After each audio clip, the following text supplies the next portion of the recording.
Electric cars have been increasing in popularity as both government and businesses have made strides in updating the infrastructure to support cars that are electric. Owners of electric vehicles will soon be able to charge their cars in Plymouth city parking lots. This week, the Plymouth City Council approved an agreement with Carbon Solutions Group to construct, own, and operate 115 electric vehicle charging stations at a number of spots throughout the city. Those locations include City Hall, the Plymouth Ice Center, the Station 73 Park and Ride Lot, the Plymouth Community Center, and several city parks. The agreement will be in place for 10 years with an opportunity to extend.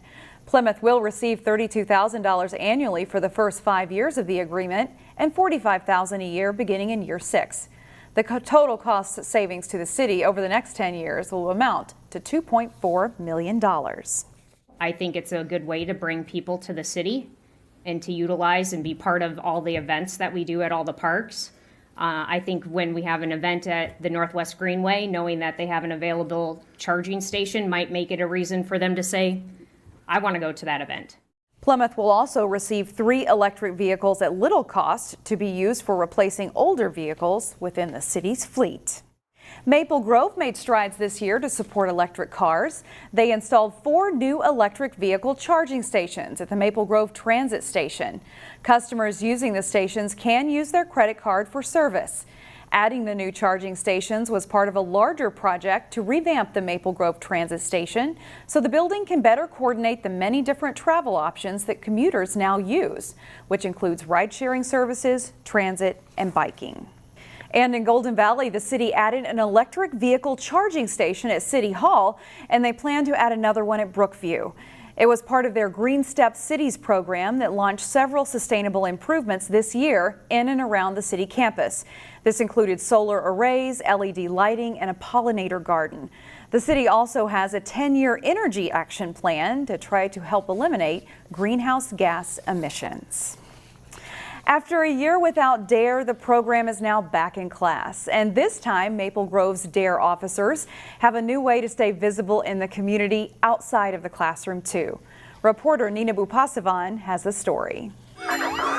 If you're out and about in Maple Grove, you may see them rolling, patrolling, riding with new wheels. We just want to make them wholly unique, easily identifiable, and something that when we're driving, when we're not in the classroom, any kid who lives in our city or in our community, they can say, that's Officer Smith, that's Officer Slauson, they're awesome. D.A.R.E officers Smith and Slauson will be making their rounds around town with custom cars, for good reason. We love that, that's their car, and they can see us. And so the idea is it's not just a D.A.R.E car, and then when we're not teaching classrooms, it's in the garage.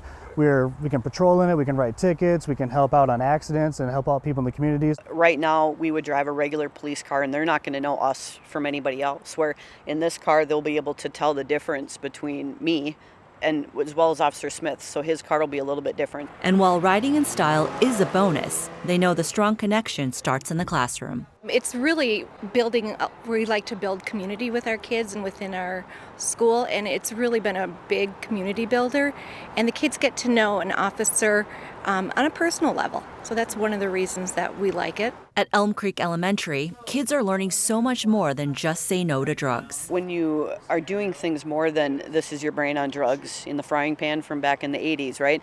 This is more, we talk about bullying, we talk about communication, we talk about listening, we talk about stress, how to handle stress, how to handle your anger, how to take that time out, take that breath. Getting more of a professional and seeing some of the consequences and knowing how to deal with peer pressure really hits a little bit more home with the kids when we have somebody like Officer Slauson.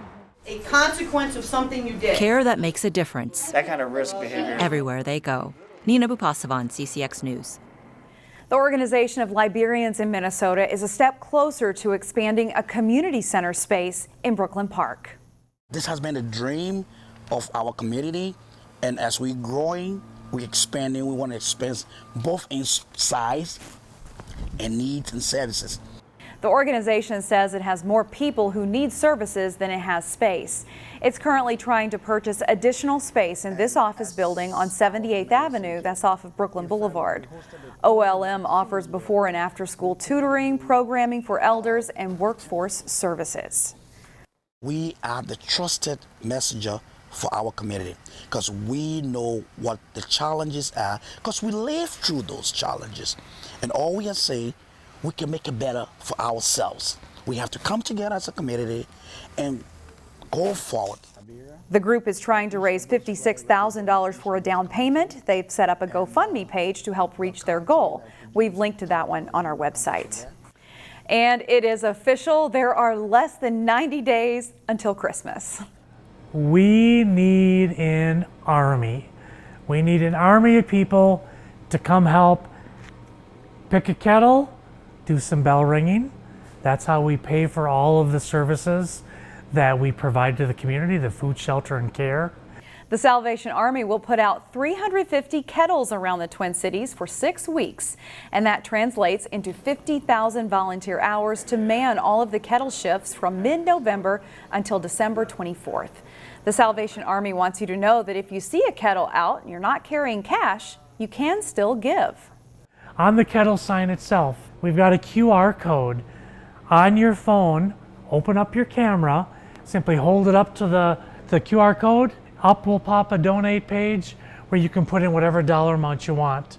The electronic kettles accept Google Pay and Apple Pay, and new this year, they can accept donations through Venmo and PayPal. The Salvation Army needs volunteer bell ringers too.